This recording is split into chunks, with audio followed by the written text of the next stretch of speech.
you. So we use this opportunity to create awareness about women's heart health, because most often women's heart health is not spoken about.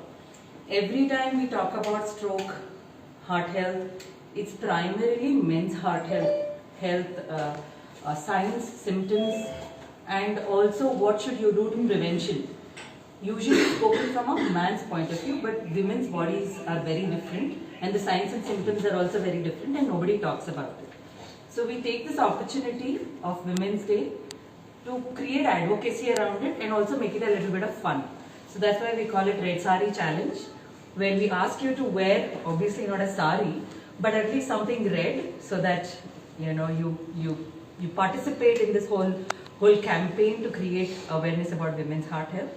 And we have some fun quiz, we have some fun sessions.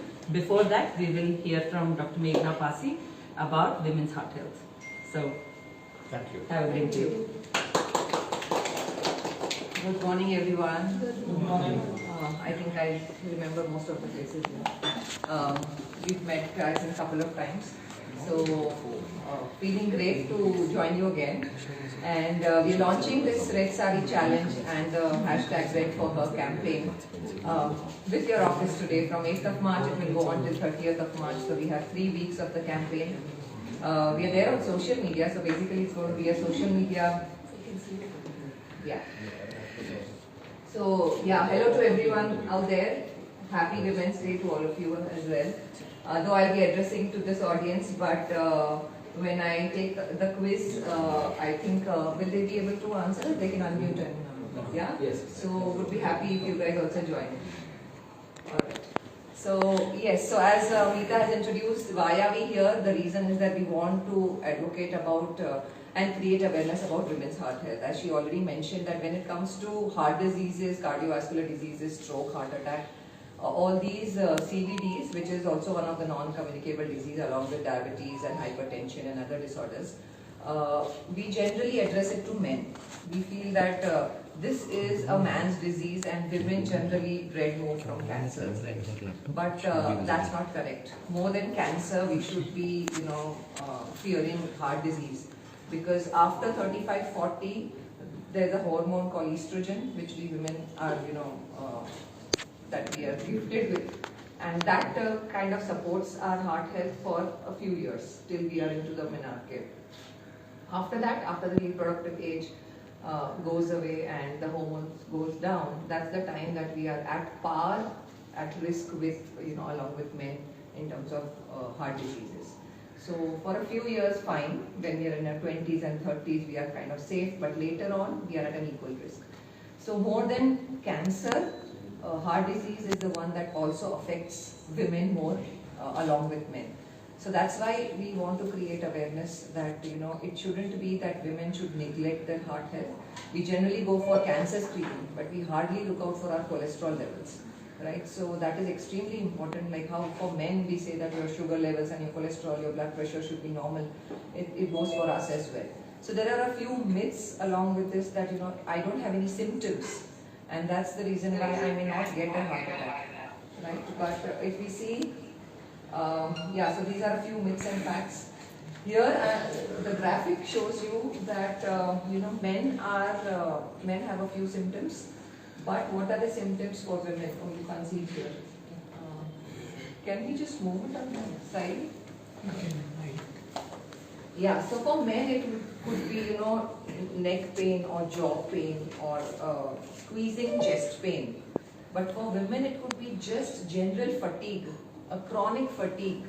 You're just feeling tired and you're not aware. So these are some silent symptoms we should be aware about.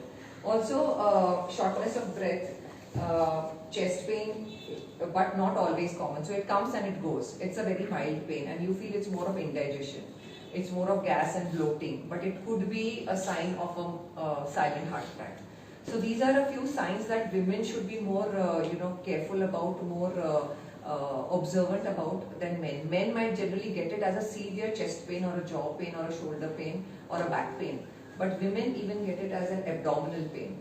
So our signs and symptoms are different, and that is why I think many a times we just ignore it, right? So I'll just ask you a few questions now. I've already started with my presentation, but I feel let's interact. How many of you have family members who have suffered from a heart attack or have high cholesterol, or have you seen people? Okay, right, all right. Okay, so it could be your siblings or your grandparents, your parents, right, or maybe other relatives. So yes, there is a genetic predisposition. If genetically we are predisposed, we have a risk of getting a heart attack. Of course, with age, cholesterol levels rise, our metabolism decreases, so that's the reason why we are more prone to it. So that's one reason. Now I'll just ask you. But is that true, the genetic predisposition? Yes, it is there. It is there. Of course, environment does play a role. So that is why you have to be more careful with your lifestyle. Well, I've been hearing that for even diabetes.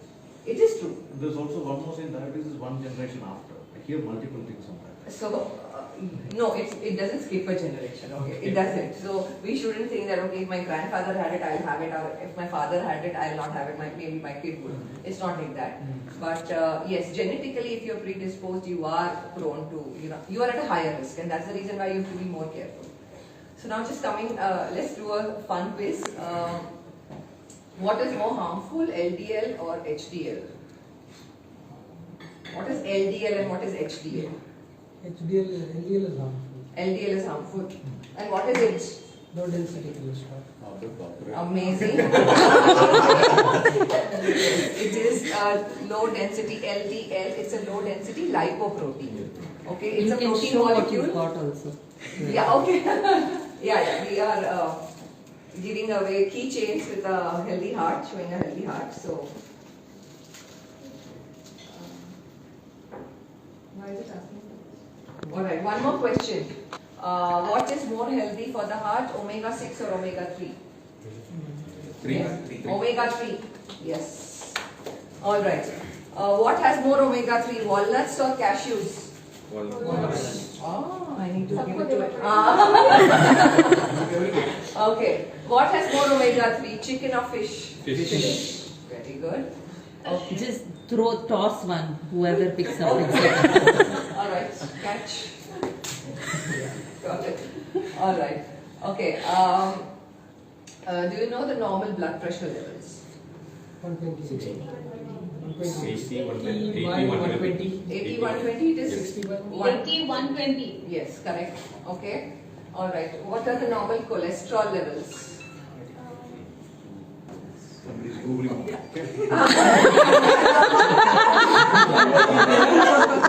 Yes, anybody that side?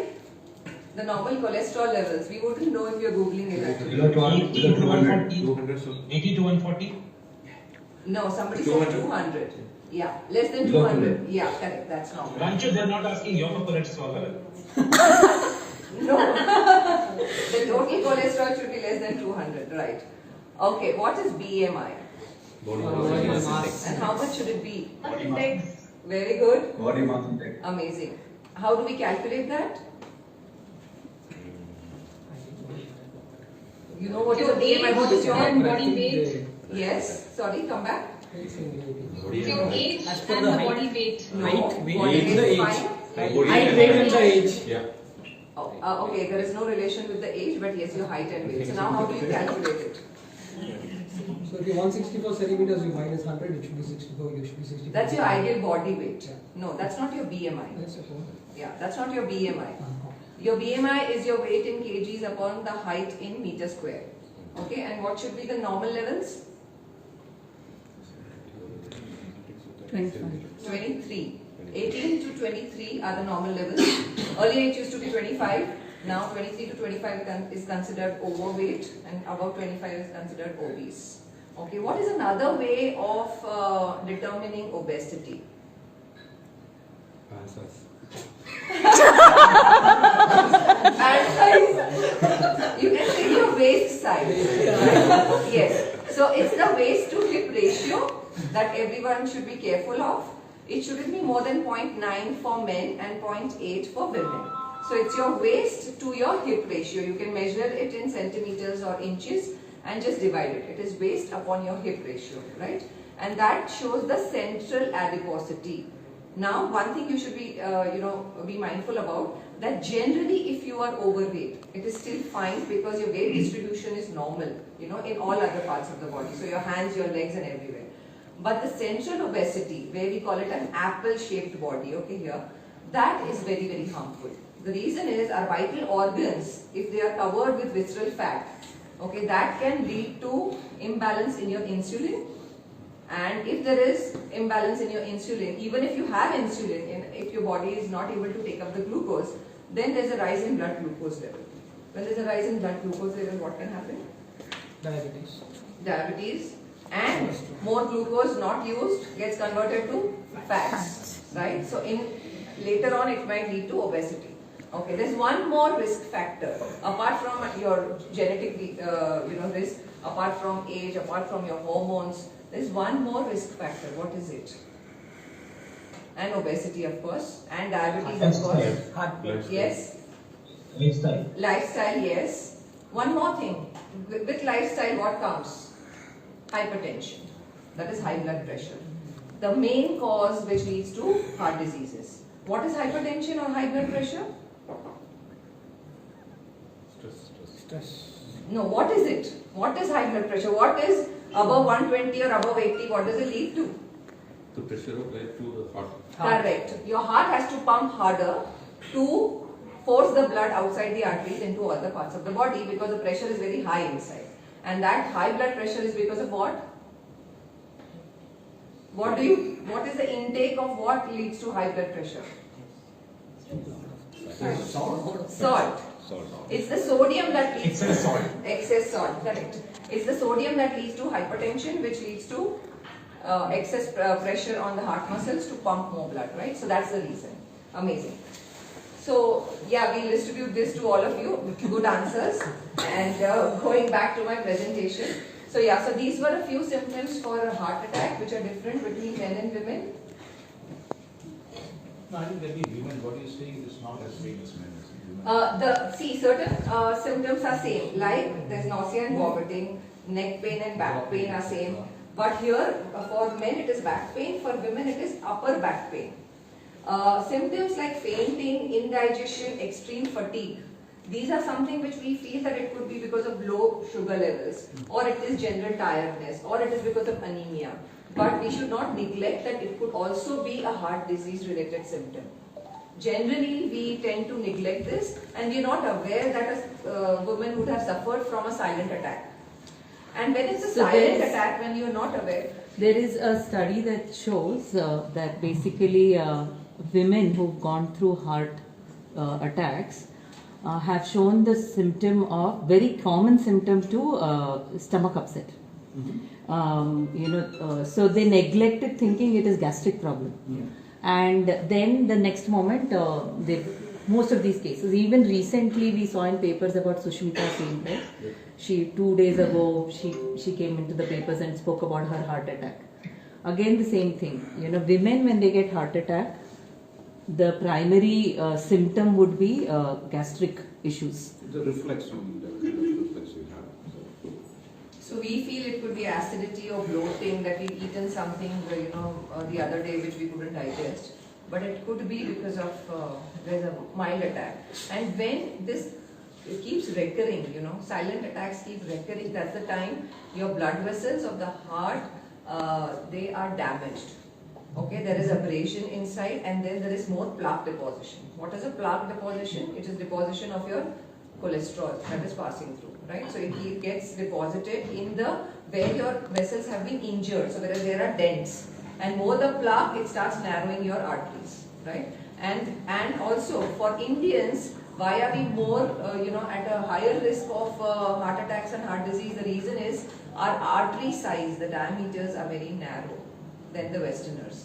The length of our arteries are also smaller than the Westerners. So our heart, has to work excess than the Westerners. That's the reason why we have this higher risk. Now coming to stroke. Again, we have a few common symptoms, that is face drooping, arm weakness, speech difficulty, vision problem. We call it a FAST symptom. F-A-S-T. Look out for FAST. Is your face drooping? You're not able to speak properly. Your arm, when you raise, it suddenly drops, and there's trouble in walking. Other symptoms for a woman to look out for is general weakness. Again, there is nausea, there is fatigue. So these are a few symptoms of stroke. But a stroke is more deadlier, right, than a heart attack. For a heart attack, you get some time, to revive back the person. For a stroke, it could be very, very fatal. All right. So we've already talked about these risk factors: high blood pressure, high body mass index, or a higher waist to hip ratio. Because of central adiposity, as I told you, it increases the risk. High LDL levels, that is the high density lipoproteins. If they are running more in your blood, then there is a risk of heart disease. Diabetes, of course, higher the sugar levels, more difficult it is for the arteries, for the blood basically to give out the sugar. And that's the reason why it leads to heart disease. Again, tobacco and smoking. So this is now again increasing. Why the risk is increasing in women is smoking and tobacco intake is rising nowadays in women. Especially we see it among young women. Then one more is taking birth control pills. So there are a lot of hormonal changes that take place because of this. And as a result of the side effect, one of the side effects is increase in heart-related disorders. Again, premature menopause, as I tell you, because of the low estrogen levels, there's a rise in heart disease. And coming to lifestyle disorders, somebody already mentioned, it can lead to anxiety and depression. Now, anxiety and depression increases a hormone which is cortisol. Now, cortisol is a hormone which is known as a bad hormone or a hormone which leads to stress, increases the stress levels. Whereas serotonin, epinephrine, norepinephrine, these are all happy hormones. Right? Last time I think we had some foods that can keep you happy, calm down your mind. Those foods were the ones which increases the serotonin, and there were certain foods which lead to your stress, anxiety, your work pressure. You're not able to cope up with your family and your work-life balance. That can increase cortisol levels. And cortisol, both for men and women, it's as harmful. So you need to somewhere try to balance out your stress levels. And cortisol therefore leads to increase in heart disease. And again, lack of physical activity. Now, why physical activity? We're bringing it here because physical activity, it helps us in many ways. One is that, of course, it burns out your calories. Second, it also increases serotonin levels and decreases cortisol levels. So that's the reason why physical activity is very important. So these are a few risk factors. Yes, waist to hip ratio we've already mentioned. 0.9 or less for men and 0.8 or less for women is the ideal range. So you can go home and just measure it and see it. Also BMI, it is not a very good indicator for a heart disease, because if the BMI is normal, if it is somewhere between 18 to 23, but at the same time you are centrally obese, then your risk factor is high, and that's the reason why waist to hip ratio is a better indicator. Right? Now, what should we do? We've already learned about this, so it's very important to know your family history, as we were already talking about. Somebody in your family is having heart disease, already had a heart disease, but now is fine. That doesn't mean that he's come out of that heart disease that you will not get it. Of course, you are genetically disposed. You've already got those cells in you that can lead to heart disease. You need to know your numbers, blood pressure, your sugar levels, your cholesterol levels. Women should not ignore at all, right? Along with your weight, you need to watch your weight. Again, after 30s, suddenly after pregnancy, delivery, you see that you've gained weight. And for women, again, there is a risk of gestational diabetes. That is pregnancy-induced diabetes. During those 9 months, women's blood sugar levels tends to go, high. And sometimes after delivery, after childbirth, it can come down to normal. Sometimes they just don't, right? So it's very important that you keep a track of your glucose levels. Don't ignore it, right? And later, even if it's come down to normal, later after 10 years, if you had gestational diabetes, you're more prone to have diabetes, even after 10 years. So be very careful about that. So that's important. For men, you don't have those, physiological changes going on in your body. So for men, this risk doesn't hold true, right? But one question, we talk about numbers, right? So when you go for these health checkups, Many of these places load a tons of test into it, which is required and not required. Now, what are the key things we should look? Key things we should look out Look for. for these things. You said blood pressure, cholesterol, sugar. Is Yes. that all need to be bought because there's some other thing they keep on adding? One UT scan, this, that.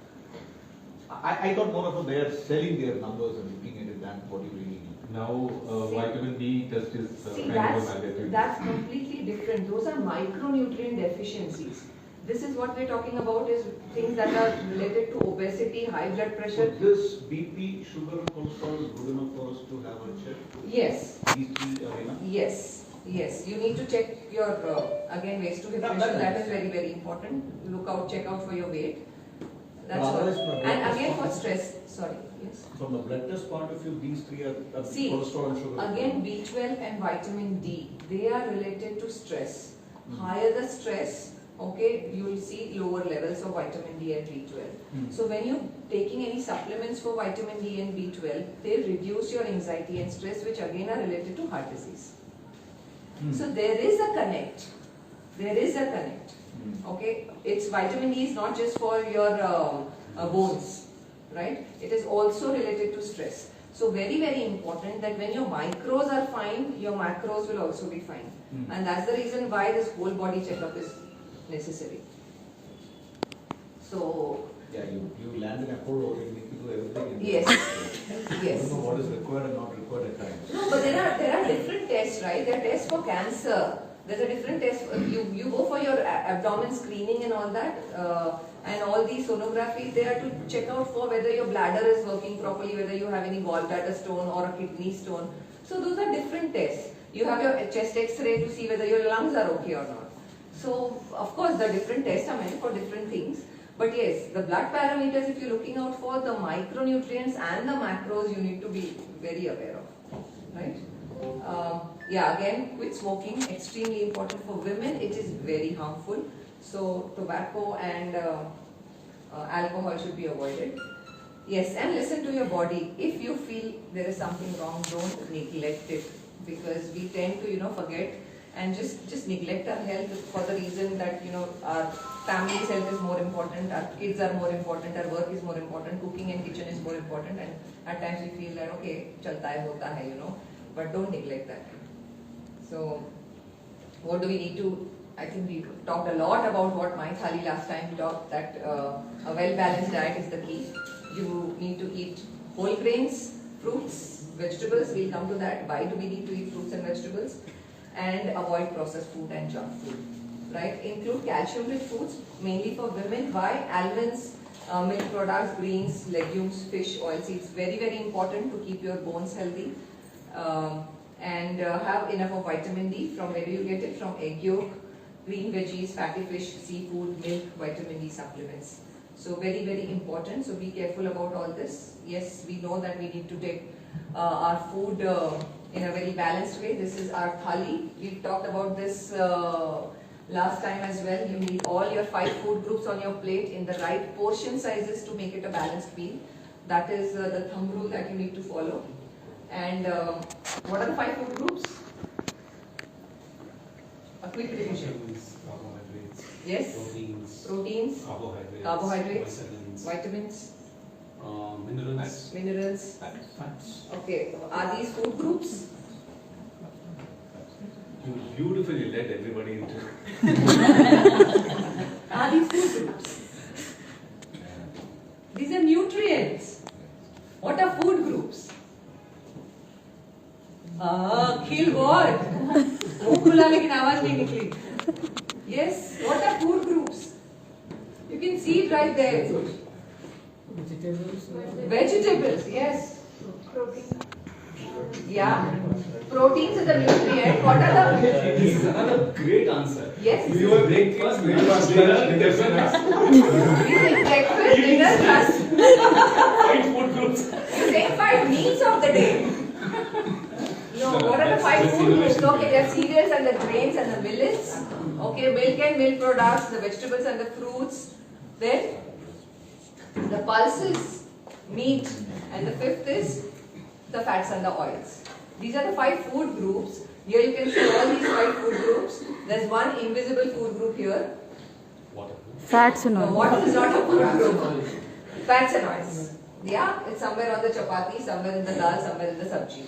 But it's part of the balanced diet. So when the 5 food groups come on your plate, in the required quantities, you get all the nutrients that you require. You very well mentioned that vitamins, minerals, fats, carbohydrates, and your proteins, right? And even the fiber. It is a non-nutritional nutrient, we call it, but it's there, right? Now these, again, quantities or portions that are mentioned, this is the lunch meal for a sedentary women. We generally, why we kept it for a sedentary woman is because majority Indians are sedentary. There are very few who are into the active category. Though yeah, we had done your pre-assessment survey. I think you guys had filled in a form and sent it to us. So just wanted to inform you a little bit about it. That there was kind of a 70-30 ratio between men and women who replied, who have filled in those forms. Very good to know that I think 40 to 50% have replied that they are moderately active. Which, you know, generally the Indians are like 65 to 70% are sedentary, following a sedentary lifestyle. So good that your office, at least, you know, you people are active. But yet again, when we asked you about snacking, you guys replied that it is either biscuits or some chips or some cookies with tea and coffee. So we need to change this habit here in office. If you guys are in office when you are during snack time, we need to have more nuts or peanuts or chana or some fruits and no tea coffee. So that's one takeaway. No tea coffee. Not tea coffee, only 2 cups of tea or coffee allowed during the day. So you have one in the morning, one in the evening, fine. But whenever you generally, you know, you tend to have a cup of tea or coffee, we go with some chips or some namkeen or some cookies or some biscuits. That's the worst thing, you know, the worst combination. Only the cup size is big. The quantity in that we drink is big. See, if you guys go for that doodh wala chai, you know, then usse acha would be, you know, going for either any green teas, or though I wouldn't suggest green tea because there is a lot of controversy and a lot of still research going on whether it is actually helpful or not. But not more than 2 cups because it gives you enough caffeine for the day. So if you are used to you know, black coffee or tea, whatever, masala chai, adrak wala chai, all that is fine, but not more than 2 cups. And especially not during night time. At least 4 hours before you can have, before your sleep time. All right. Okay, now that we're talking about heart health, there are 3-4 things we should be very careful about. One is the vitamins and the minerals, second is the antioxidants, third is the fiber, right? And fourth is simple sugars and fats. So this is the powerhouse of all vitamins, minerals and fiber and antioxidants. So you should not neglect this food group for your heart health, extremely important. 2 fruits a day, very, very important. Last time we had discussed when should we have fruits. When should we have fruits? Before whatever lunch break. Yes, yes. It should not be with your main meals, not with your lunch and dinner, right? It should. At my age, I'm remembering. Oh, you get a keychain. Yes. So yeah, it should be between your breakfast and lunch or between your lunch and dinner, somewhere during a snack time or a mid-morning time. Reason is that they have got fruits have a lot of natural sugars that can digest very fast, give you a lot of quick energy that you require. At the same time, those sugars and the vitamins that we get, we don't want to, you know, make it a complicated digestive process along with other fats and proteins if you take it with your lunch. So because we have a lot of masalas and fats that are there in our lunch meal, it will kind of, you know, block the absorption of vitamins and minerals from fruits. That's the reason why we should keep it as a separate meal. Then again, it has a lot of antioxidants. So we are all in red. So I think the next picture is red. I don't know. Yes. So these are a few foods that are red in color, but that doesn't mean that we eat only red foods. Eat as many colorful foods as possible. All the colors, the greens, the yellows, the purples, and the reds are very, very important. So can you just name a few yellow, orange fruits and vegetables? Orange. Zucchini, orange. Wasabi, banana. Banana is white. No, It is yellow from the pineapple. outside. Pineapple. Pineapple. Yes. Gooseberry. Okay, yellow or kuch? Gooseberry. Those cherries, what? Papaya, Papaya mango, is one. yeah. Lemon. Lemon, okay. Yeah, that's good for vitamin C. Amazing. The red ones are here, all the cherries and the strawberries, the red bell peppers, tomatoes, and some greens. What? Names? Spinach. Butterfruits. Yeah. Broccoli, Yeah. beans. Spinach. The greens. So all the leafy vegetables, right? So include all the oranges, the yellows, the reds, the greens. The more colorful your plate, the higher in antioxidant it is, right? Because it has all the lycopenes, the anthocyanins, the polyphenols, which not just help in reducing the risk of heart disease, but also decrease your cortisol levels. So it keeps your mind calm and helps in digestion, of course, right? Now coming to nuts and seeds. Last time also when we asked you, this was one neglected food group. We generally don't have nuts and seeds on a regular basis. So whether it is flax seeds, pumpkin seeds, or sunflower seeds, almonds, walnuts, extremely important, especially for vegetarians, because these have a lot of heart-friendly monounsaturated fats. For non-vegetarians, fish is the best source of omega-3, so that's fine. But for vegetarians, this is a very good source of heart-friendly fats. Also, it contains a lot of minerals. So a handful, not more than that, just a handful a day. That too, you can have it early in the morning. The first thing you can have it in the morning, you can soak them overnight and keep it and have it. If you forget to soak it, it's okay, doesn't matter. You can have it during the day, again not with your meals, right? Just as a separate meal somewhere when you feel like snacking, this is a good option.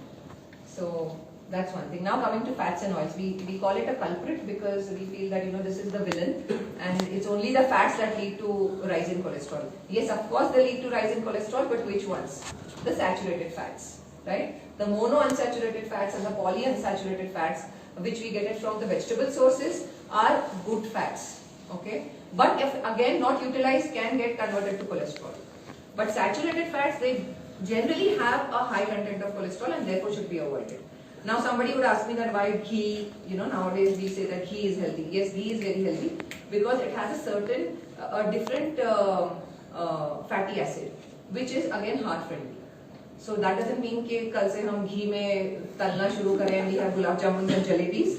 But yes, a teaspoon of ghee every day on your rice or khichdi or dal is fine, right? Along with that, 3 teaspoons of oil. We had last time also. I think I asked you how much of oil or ghee is recommended for Indians. So not more than 4 teaspoons. 1 teaspoon of ghee and 3 teaspoons of any other oils. Now, which are the oils that we generally use? Groundnut, sunflower vegetable oil, coconut oil, olive, yes. Any other fats? Butter. Sesame oil. Yes, sesame oil, very good. Yes. So, mustard oil, olive oil, groundnut oil, sesame oil, good oils. Okay? They have a lot of monounsaturated fats. But corn oil, Sunflower. rice bran, sunflower, they have more of polyunsaturated fat. Now there has to be a ratio, okay? And we generally forget to, because we don't know about the type of fat which is present in that oil. So we generally tend to only use one type of oil. So there were people, yesterday we had a webinar and people said, I use only sunflower oil or I use only one particular oil. Now what happens is that you are getting only one type of polyunsaturated fats and the other monounsaturated fat which are heart friendly, you're not getting that. So the ratio somewhere gets imbalanced, and that's the reason why even if you're eating vegetable oils, they're not very heart friendly. So very important that you include olive oil. Olive oil for what? Do you use it for frying? No. Dressings. Why? If it is heated, What happens? then it leads to some other chemicals formed inside. It starts burning. Yeah. The smoke point is very different, right? Yeah, so it starts burning, whereas groundnut oil will not burn, coconut oil will not burn, right? And that's the reason, because of the difference in the smoke point, we use more of groundnut and coconut oil for frying. So that's fine. So you need to know the different cooking methods and then use those particular oils, right? So have a combination of oils in your kitchen. Very important, you have ghee also, you have olive oil, you have groundnut oil, you have mustard oil and any other coconut oil, or depending on whether you're a North Indian or a South Indian, your choice of oil. But a combination is very, very important, and be careful about the quantity, right? Not more than 4 teaspoons. Yes, now coming to sugar and salt. The two villains, the white villains we call it. What should be the what is the recommendation for sugars? Avoid. Avoid. Very good answer. Just avoid. Yes. Yes. 20 grams a day. Oh wow. 4 teaspoons. 4 teaspoons. No, so he said avoid, that's the best thing to do. But yeah, 4 teaspoons are recommended for adults. Children require higher because they are more physically active. They are growing, they need more glucose. But for us, not more than 4 teaspoons of sugar. And again, simple sugar should be avoided. You already get a lot of sugar, natural sugar from fruits and dry fruits like dates and other things. So that's part of the 4 spoons, is it? No. This is 4 teaspoons are allowed in your tea, coffee, juice, whatever. Right? Not So 4 glass of rice. 4 spoons of sugar. yeah, but if you're not having, don't start. Okay, so it's not that you've got or you're having more than that. Try to more. 5 spoons. So, but there are other ways to minimize the use of sugar. Is either you use honey or you use a little bit of jaggery. Though jaggery and sugar, again, there's a lot of debate about it. What is better? Calorie-wise, both give equal amount of simple sugars, right? But is the honey a replacement? See, medicinally, yes. Ayurveda says yes. But sugar content is the same. Sugar content is the So same. that also is the 4 spoons. Yes, yes, yes. It's not over and above, Everything right? counted. But a replacement for a replacement better, right? So you can go in for that. Again, adding some fruit pulps and all that, some dry fruits, some cinnamon and some cardamom to your sweets, that will definitely enhance the sweetness of sugar, the sweetness of your dish, so you can reduce the amount of refined sugars. Now coming to salt, as I told you, for heart disease, something that you need to limit more is salt. And the recommendation by WHO is not more than 1 teaspoon, that is 5 grams, right? Salt is what? Sodium? What? Chloride, correct. So sodium is the one that leads to high blood pressure, and sodium is also present in our baking soda. So all the bakery items that you're using, whether it is salty or not, even if your pastries and cakes and your breads, they taste sweet, but they contain a lot of sodium. Why? Because it is used for leavening, right? It is used for rising. So every bakery product will have a lot of sodium, and that is why you need to avoid that. So this is about sugars, and yes, again you need to exercise regularly. How much you should do?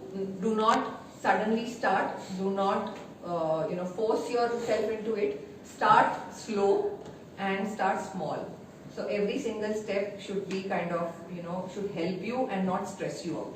So start with 15 minutes or 20 minutes of a walk, then increase it by 10 minutes.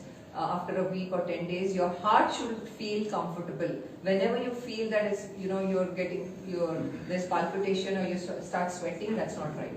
And already those who are into the gym, 75 minutes of heavy workout or 150 minutes of a moderate workout. It could be yoga, it could be dancing, cycling, swimming, anything per week, right? That much is enough. So it could be 3 days a week, 4 days a week, all days a week. It depends on how your body is ready to take it. Do not copy others. Look for your own signs and symptoms, how much your body can take it. So that's very, very important. It will also reduce your stress. So this is about it. Exercise regularly. And yeah, we've already talked about it. Again, sleep well. 7 hours of sleep, extremely important to reduce your cortisol levels. Very, very important, and especially that timing, Don't say that I sleep at 2 and I wake up at 9. Those 7 hours will not help. You have to sleep at 10 or 11 and wake up at 6 or 7. That's the best time, because your body's rhythm is such that your organs are at rest and they need rest. They will rejuvenate and become active only in the morning. So when you're sleeping, your organs, internal organs actually want to work out. The metabolism has already started. You can't keep sleeping at that time. Your body is asking for food. That is why you need breakfast and lunch. So if you sleep during the day, the whole cycle is disturbed. You need good sleep only during the night. Right? That's very important. And yes, go for regular health checkups. By the way, there are a couple of people joining from US now. Okay. Yeah, so sorry for today, but have a good sleep at night.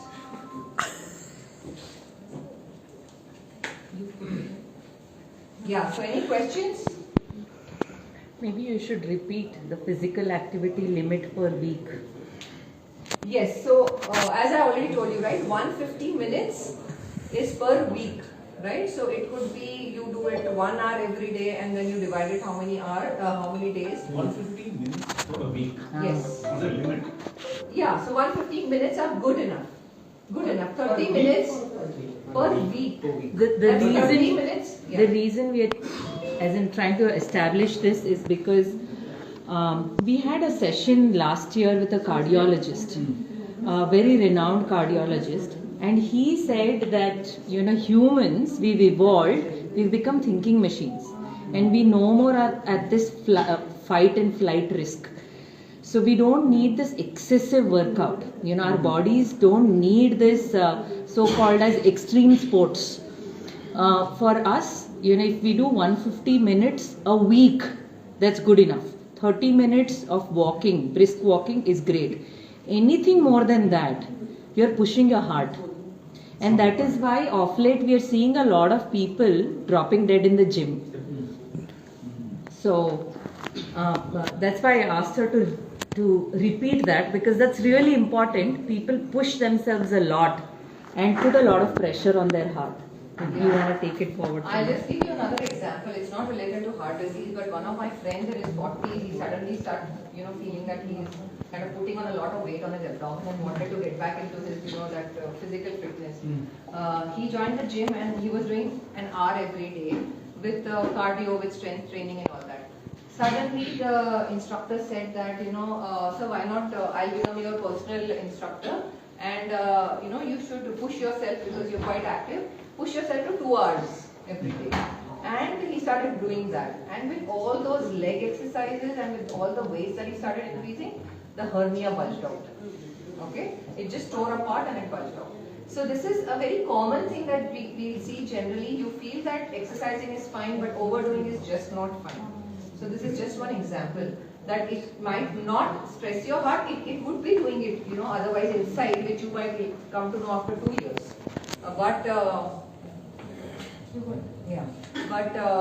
Exercising, strength training, very, very important. The reason is, walking is cardio. Strength training, lifting any kinds of weight, may not be dumbbells, any grocery bags, okay, anything that you're lifting, a chair and a table here and there, anything is fine. But strength training is important. Why? Because with strength training, there will be a lot of muscle tear. And where there is a muscle tear, the muscles will build the next day. And what do you require for building muscles? Proteins, right? So when you are taking proteins but not using it, what happens? The proteins get converted to fats. So you have to use up those proteins for that day. Very, very important, right? So if I am taking it is 0.8 grams per protein per kg of body weight. That is my requirement. Now 0.8 grams per kg means I am weighing 60 kilos right now. So 0.8 grams would be around 48 to 50 grams, right? 50 grams of protein I need per day. I am kind of, spreading it across all my meals. It could be in my breakfast I am having some idli sambar, then for my lunch I am having some dal or some egg curry, some fish curry.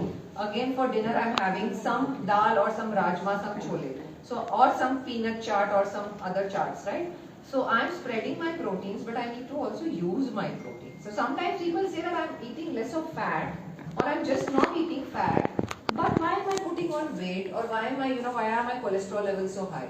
The reason is also this, that you're not utilizing your carbs and your proteins in a proper way. So very important. Another thing for doing strength training is it increases your BMR, that is your basal metabolic rate. BMI is different, BMR is different. Your metabolism, if you want to increase your metabolism, you have to have more muscle strength.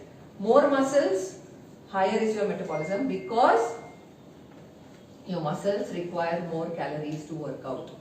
Your fat doesn't require, it just stays there. It is like, it is a fat mass, it just stays there. You have to work out to use it. But your muscles, so when there is 1 pound of fat and 1 pound of muscle, what takes more calories to burn? The muscle. So the more muscular you are, even if you have a higher body weight, still you are healthy. So when I compare a person who is weighing 80 kgs versus another person who is weighing 80 kgs, here the person's body fat is 50% and here the person's body fat is 30%, the muscle mass is higher, this person is more healthier, even with equal body weight. Yeah? So very, very important. I have Yeah. a question. So when you say 30 minutes brisk walk, right? Is it throughout the day or continuously 30 minutes? See, continuous would be good, but even 10 minutes is fine. Generally what happens when you brisk walk, you should have a warm up and a cool down period. And that is why 30 minutes. But within 10 minutes, how can you do a brisk walk and come back? That's not possible. Yeah. So what I was asking is, for example, I use the Apple phone, right? They have a calories burning application. Yeah. So in a day, okay, my walking period will be approximately about 5 kilometers average in a day, which burns out a calorie of 160, which Apple phone says. So just wanted to check on that. That's it. Yeah, so walking throughout the day is different. We are on the go. We are walking through the desk coming out. That is different. Okay. Even if I'm doing 5,000 steps but not doing a brisk walk, that's very, very different. Okay. That time you are actually using all your muscles and you are putting some pressure on your heart to work out more, and that is important. So this 10,000 steps a day is not 10,000 was there earlier. They've reduced it to now 7,000. Some research says 7,000 is also good enough.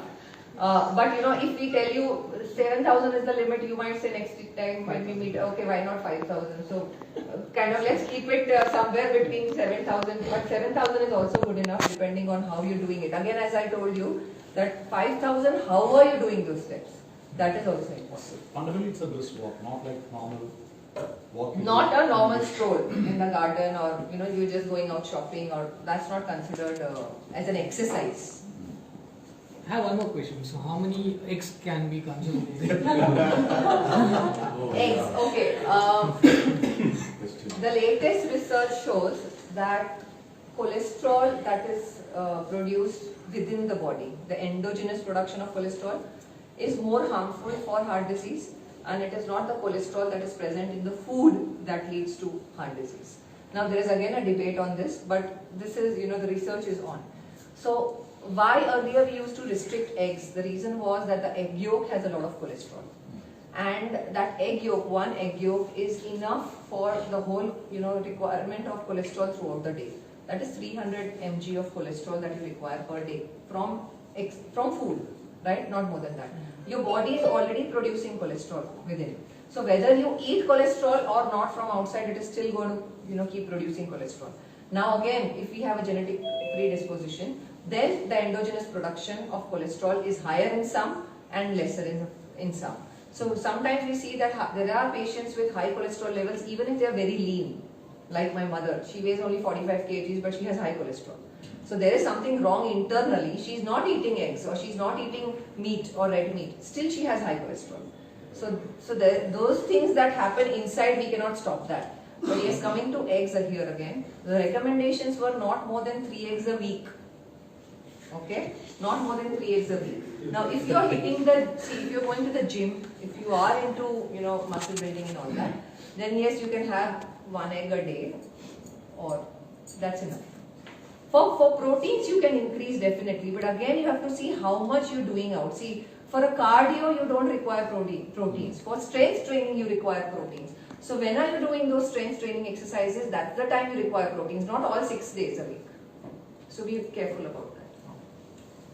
One brief point. You mentioned regarding what foods that you need to eat and the exercise that needs to be done. But when it comes to heart health, what I've understood also is that your emotional health is what is more important. What emotions you store, what emotions you suppress, because it's the heart and it can store as much emotions as there's something where you are in the water. There's a lot of emotions and thinking of diverting their mind without focusing on this emotion is what causes the heart to be. See, the emotions are here, the emotions are not here. It is. No, it's the emotions are here. Yes. No, I mean We just say that I am speaking from the heart, or my heart is, But you feel it. You don't feel anything here. Yeah, you feel everything here. It's your thoughts and what you said, yes, and what you said emotionally it is connected, yes. That's what I talked about, right? It's the hormones. It's the hormones that are playing a havoc. If you are anxious, if you are tensed about something, if something is going wrong in your family at work, and if you are worried about something, so that is the stress levels are going up, and that is because the cortisol is going up. Now when the cortisol is going up, it is affecting your heart. So if you are anxious the whole day, there is some way, even if you are eating healthy, you are at a higher risk of heart disease. Correct. So, okay. I mean, you are also There are questions coming up here but also. a lot of people don't focus or give focus at all On the emotional well-being, yes, very, very important nowadays, especially, and that is why today, I mean, there is a majority of men here. I hope the women there also, everybody agrees that I think in some way men tend to, I may be wrong, but the responsibility that women take and the amount of stress they take is way beyond what you guys go through. I mean, I understand that you have to earn for the family, but now they do it equally. They are taking away your responsibility of, if not 50-50 earning or running the house, but they are managing the kids, they are running around, they take care of the house. So their stress levels you can't even imagine, right? So very, very important that you are emotionally very stable, and that is why yoga, meditation, or even just hanging out with your friends, playing with your kids, and they need your support, right? Be it in office or in your house. You can't do without women, and neither can they do without your support. So that is very important. Yeah. Shall we play the video? But before that, we had a lot of questions from the men. What about the women? Do you have any concerns about your heart health? Because a lot of what we're doing today is, a lot of the symptoms that we feel regularly because of menstruation or just stress could actually be one of the signs of a heart attack. So anytime you can't go to sleep at night and you have a horrible headache, it could be a sign. If you feel like a sudden chest pain and you just go it as like, oh, maybe I have gas, that could be a heart attack, So,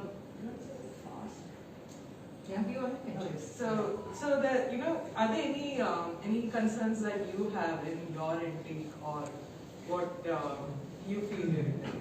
Yeah, when we talked to the men, I mean, though there were more questions, but this is equally, I mean, concerned with the women in your families as well, right? So whatever you're taking it with you, you have to pass it on to all the women in your family, your daughters and your sisters, mother, your wives.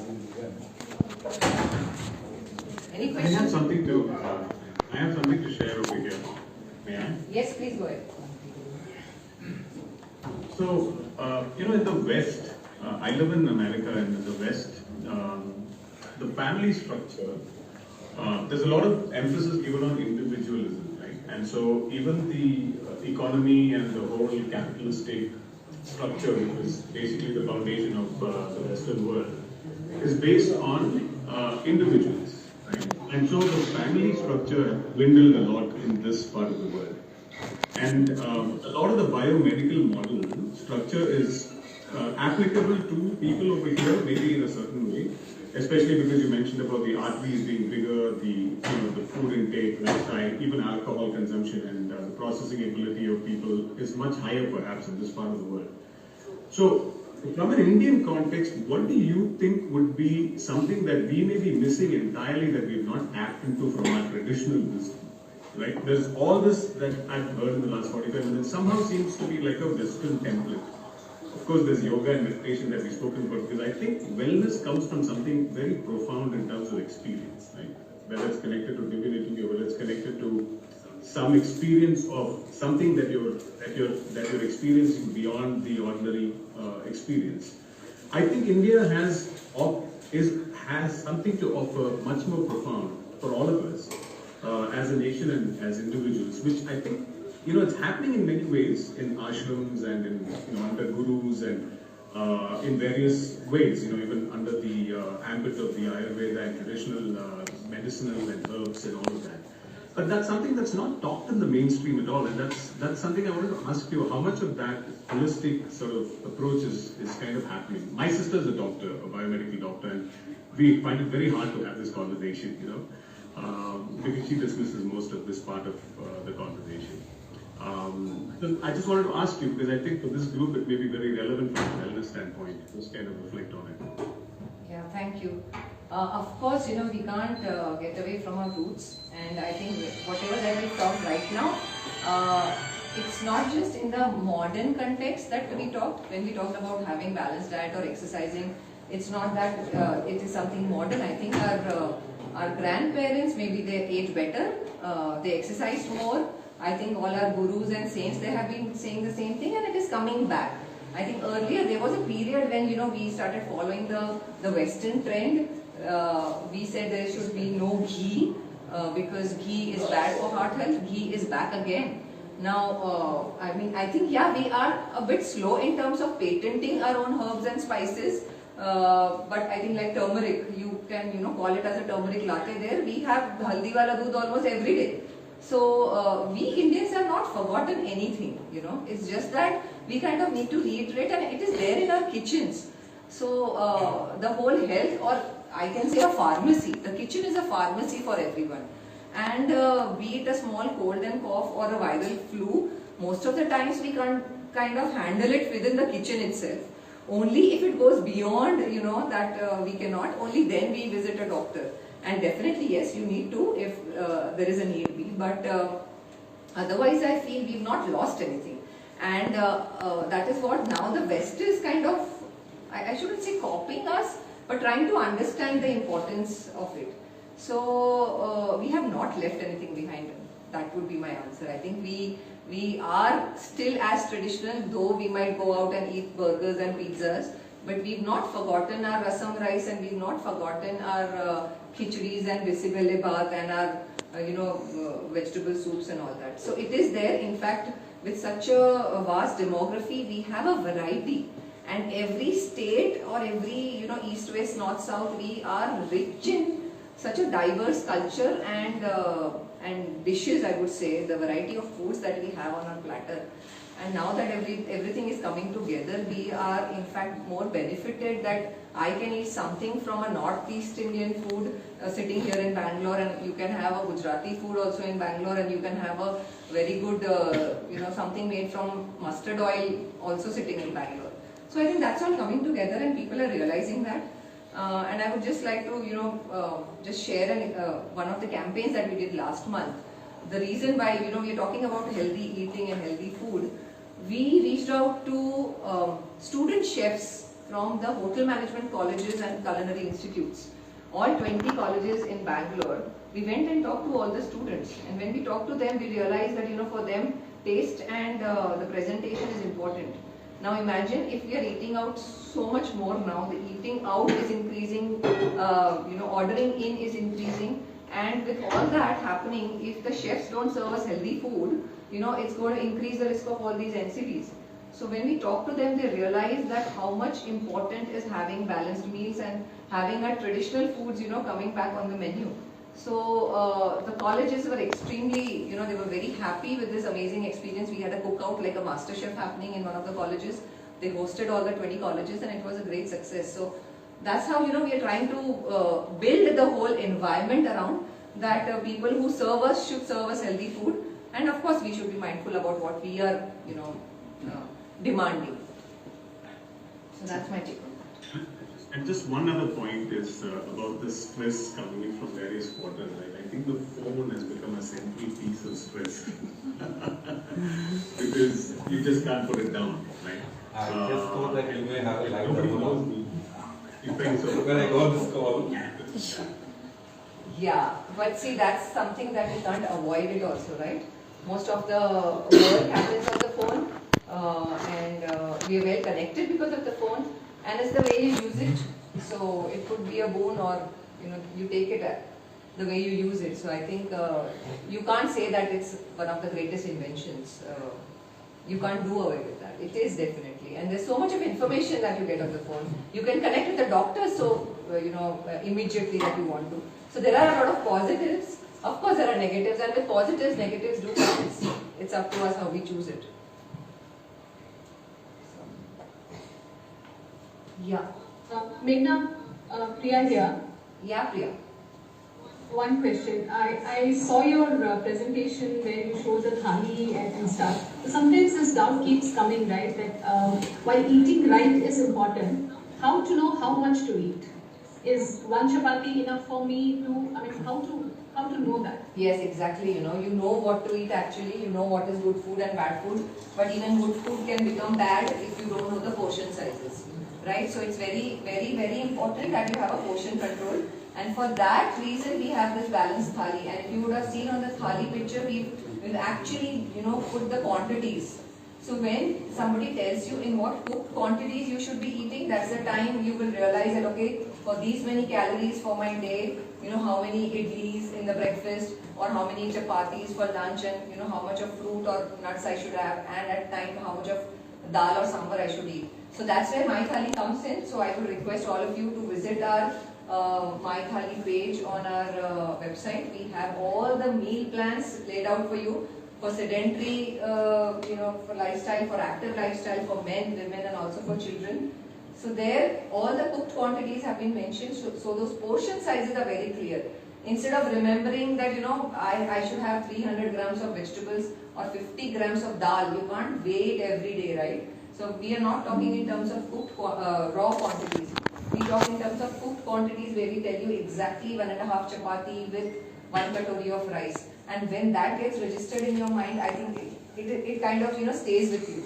That I am allowed 2 idlis, men are allowed 3 idlis, or I am allowed 1 katori of rice, and men need more dal or protein because their requirements are higher. So for the whole family, when it is laid out, you will be conscious when you are plating it. So that's where the whole balanced meal and the portion sizes come in play. I have one more question. Because there's so much of talks about protein and all, be it veg or non-veg.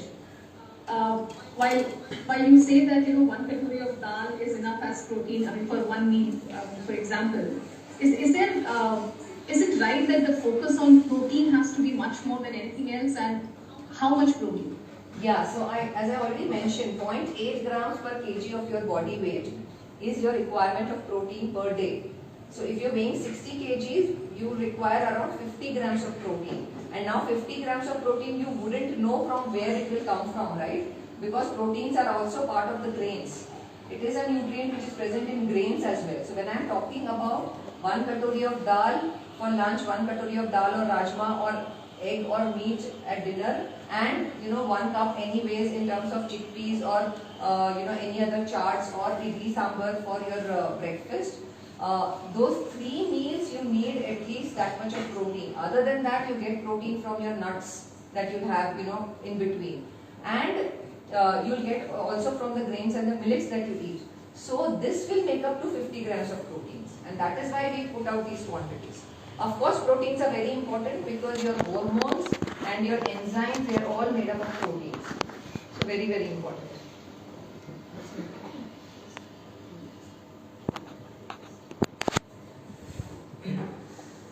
Okay. One more question.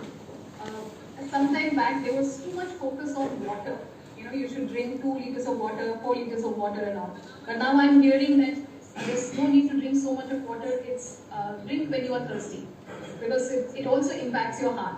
Over water drinking is also harmful, is what I'm hearing these days. What is right? Yes, over of anything, in fact, it is very harmful, isn't it? So over drinking of water, and especially when we label it as water, see, you have to consider all the other fluids also. It is your tea, coffee that has water, it is the juice and the chash or the lassi that has water. So throughout the day you had some nimbu pani, you had some coconut water, all that counts into water. And all that should make up to around 2 liters of water. So fluid, I should say.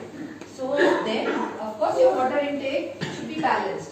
And yes, people say that before you feel thirsty, you should drink. I mean, it's a sign of dehydration when your lips start drying up. Okay, when you feel the dryness on your tongue and in your lips, that's the time your body cells are getting dehydrated. So just a few minutes before that, I think you should make it into practice that having a liter, 1 liter of bottle on your desk, and you just make it a point that from when you are in office, from morning to your lunchtime, kind of you try to finish it, and from lunch till you sleep, maybe by that time you have 1 liter, that's enough. Again, it depends upon the demography. During summer season, especially like if you visit Gujarat, Rajasthan, you require more water because your body is dehydrated. Here maybe in Bangalore, the weather is quite humid, you don't require that much water, you don't feel thirsty. So again, depends on where you are. If you are in a colder climate, when it's snowing, you feel very cold, your body actually is not sweating out water, so you don't require that much water. Also, the way you can check your dehydration is the color of the urine, right? It should be pale yellow, right? If it is completely transparent and white, that means it is excess of water. Okay, it should be pale yellow. That is the correct indicator. If it's too dark, that means you are dehydrated. If it's too light, then you are taking excess water. Yeah? Done? We are everything in. Should I play this? Oh, you got a video, yeah.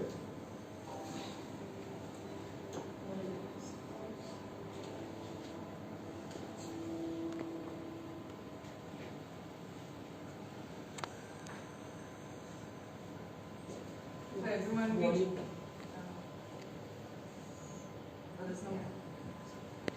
so we just, to end this all, and it's Women's Day, and we are asking you to support women's heart health. So we have a couple of pledges that we'd like you all to take with us. And at the end of it, we'll lead into what this Red Sari Challenge this year, what we're trying to do. So, after this interactive discussion, we also have a healthy heart filter on our Instagram that we'd love for you to go and try out. It's got a couple of simple questions about heart health that you can answer. Please share it with your family and friends as well, because it'll get them also to just have a little bit more knowledge about women's heart health and heart health in general. So, just Can I say it? Yes. Let's all pledge to take care of our heart.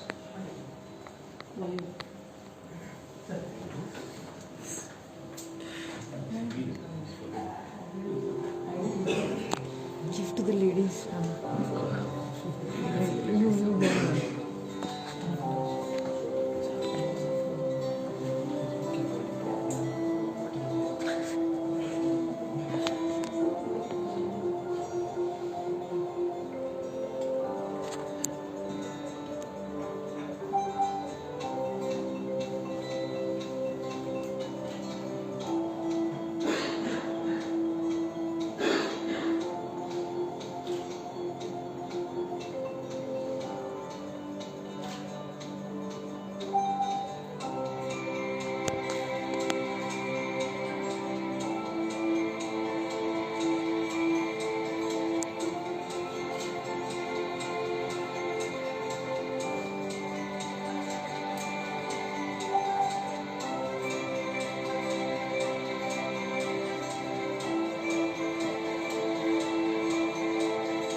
Those who are on Instagram, we will request you to just scan this and you can take the filter. This is for the filter, right? Yes.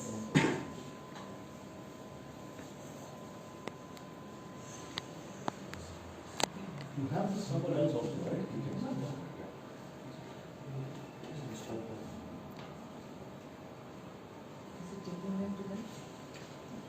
Just go to your camera and scan it, it will automatically go to the filter.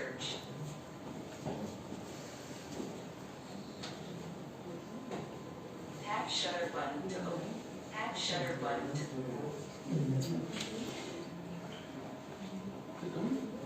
Yes. No, but you have to. It will directly take you, yeah. So you have to tap.